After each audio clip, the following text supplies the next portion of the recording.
welcome to my channel. My name is Caitlin. I'm a holistic nutrition consultant. I'm the author of a blog called grassfedgirl.com. On this channel, we talk about my healing Hashimoto's journey. I got Hashimoto's in 2010 and I've been working on healing it ever since. I'm almost in remission, and the thing that has helped me the most along that journey is the carnivore diet. So that's why I talk about it in almost every video, and it is my lifestyle and I want to share it with you. Today's topic is, can you eat spices on the carnivore diet? And I have a lot to say about this, so stay tuned all the way to the end so you can hear if it's okay to eat spices on the carnivore diet. Maybe you're wondering, what is the carnivore diet? Well, it is a diet to lower inflammation by removing all the inflammatory foods and helping people have gut healing so that they don't have joint pain, different digestive problems, so many different conditions. It helps with autoimmune diseases. So it's only eating the animal products from, say, cows, chickens, goats, any of the animals or their products that come out of them, like milk, dairy, cheese, or eggs. And of course, seafood is another one that we can eat. So anything, you can have chicken broth, things like that too. So that is what the carnivore diet is. If you're wondering if you can have spices on the carnivore diet, the answer is yes and no, and it's complicated. So there's some things you want to watch out for when it comes to spices. There is oxalates. So a lot of people, when they start the carnivore diet, they have what's called oxalate dumping. That's when they get little crystals coming out of their skin. I know it sounds crazy, but a lot of people get it. And there's a lot of spices that are high in oxalates. So one of the spices that is high in oxalates is cumin, and there is turmeric. Black pepper is another one that has a lot of spices, so a lot of oxalates. So cumin, turmeric, black pepper, those are really common. So if you are oxalate sensitive, then you want to think about that with using spices on your food. If you're trying to deal with a big health issue, then some people really react to oxalates. So just keep in mind which spices. You can Google. I have a video with Sally K. Norton about oxalates, and you can Google her blog. It has a lot of information about which oxalates are in different foods. And one of the great things about carnivore is it cuts out oxalates naturally. So if you adding spices, that's the only way you're going to get a lot of oxalates really on a carnivore diet.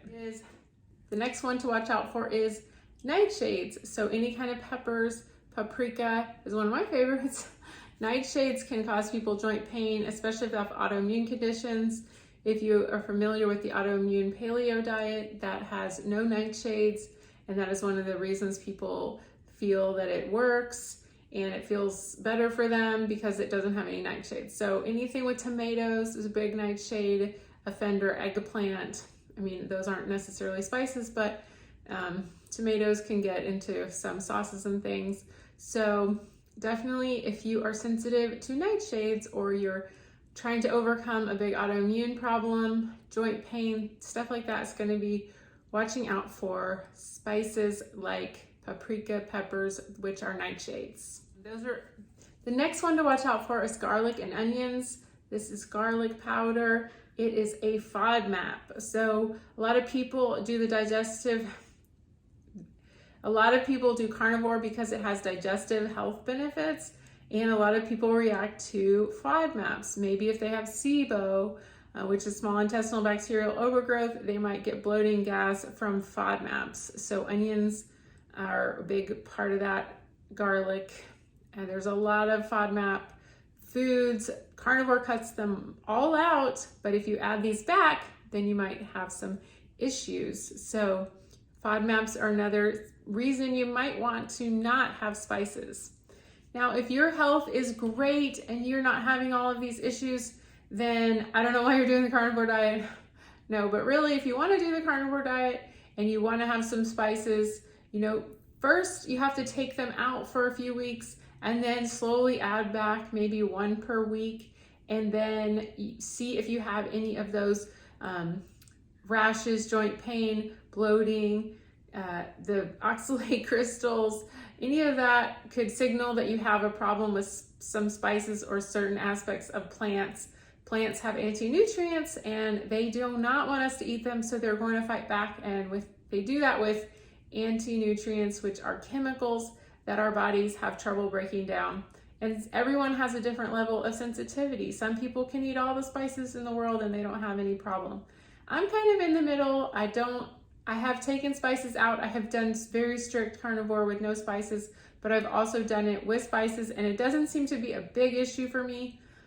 So I'm more sensitive to actual vegetables like broccoli, cauliflower, kale, all those kinds of things cause me major problems.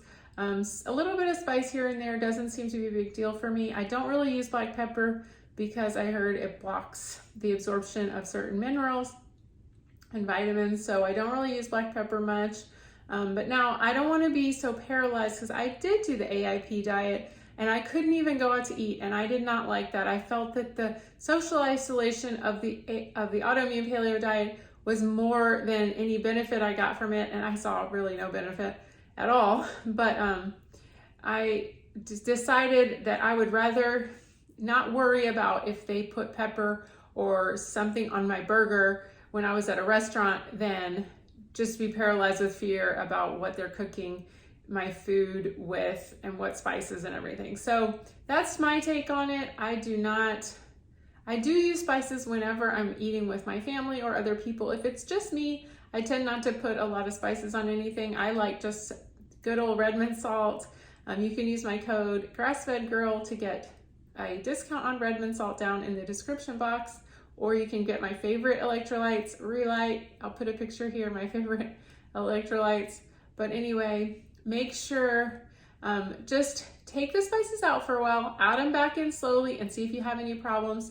And that will tell you if you can tolerate spices on the carnivore diet. Really, your palate gets more simple and you enjoy the flavors of the meat and the salt much more when you do not have spices in your diet. And many people like to put spices on their foods, but if you're trying to get the very most benefit from the carnivore diet, then you probably don't want to have spices at first. So I hope I've answered your question if you can have spices on the carnivore diet. The answer is yes and no and maybe. It just depends on you. So you have to test it out. You have to be your own nutritionist at home and try it out and see which ones are okay with you. But if you're in doubt, you can always just use salt and you will have the best benefits. So let me know if you have any questions down in the comments and what other common carnivore questions you want me to answer down below. Please leave a thumbs up. Let's help share this video, get the word out about how carnivore diets can help heal the world. Thank you so much for watching. Please get my carnivore diet ebook. It has this question and 42 other FAQs answered in it. So if you need that on your iPad or your phone, you can refer to it anytime and you can download it immediately and read it right away. It has 26 recipes, 2 meal plans, and shopping list. Thanks so much. You can get it at carnivore30.info. We'll see you next time. Thanks for watching. Bye-bye. Please share, subscribe, and leave a comment.